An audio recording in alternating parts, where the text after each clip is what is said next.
The conflict starts with the Berlin Crisis of 1961, with the significant Cold War conflict between the Soviet Union and the United States, and it was placed in Berlin in Germany. And the problem was that the status of Berlin was a city divided into East Berlin, which was like controlled by the Soviet Union and was communist, and the West Berlin controlled by Western allies, the United States, the United Kingdom, and France, which were the capitalists.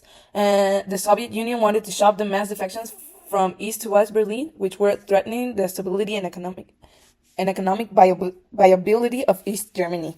Some of the consequences were the construction of the Berlin Wall on August 13 of 1961.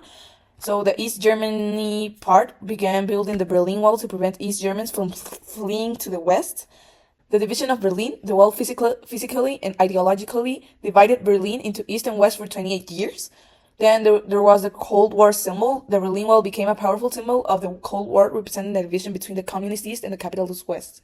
The human impact was that approximately 5 million people successfully escaped over the wall, while around 191 were killed attempting to cross it.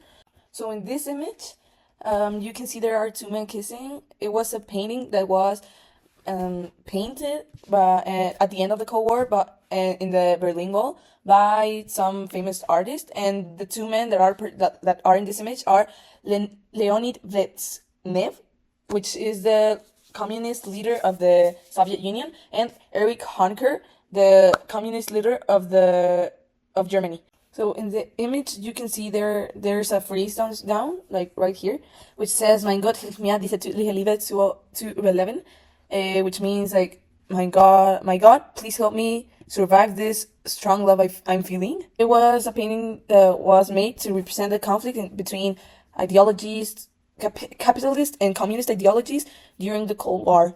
It symbolizes a close relationship between communist powers and reflects the oppositive control and political complexities of the era.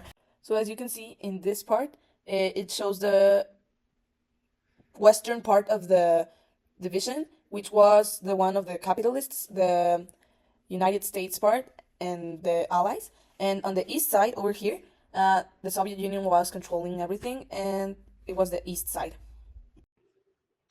The main message we want to capture in our memorial of the Berlin Wall is the enduring struggle for freedom and unity. So the dangers of division, resilience of human spirit, importance of remembering what happened to prevent the rise of authoritarianism. The memorial should honor those who fought against oppression and celebrate the triumph of hope and reconciliation. Now, this conflict is a clear example of the government's violation towards the human rights, because while the Berlin Crisis of 1961 did not result in open warfare, it brought the world to the brink of conflict. The restrictions on freedom of movement and the political repression in East Germany were clear violations of human rights, and the military standoff highlighted the ever-present danger of war during the Cold War era. The construction of the Berlin Wall restricted the freedom of East Germans to move, trapping them in East Berlin and East Germany. Families were separated, and people could not visit relatives or pursue opportunities in the West.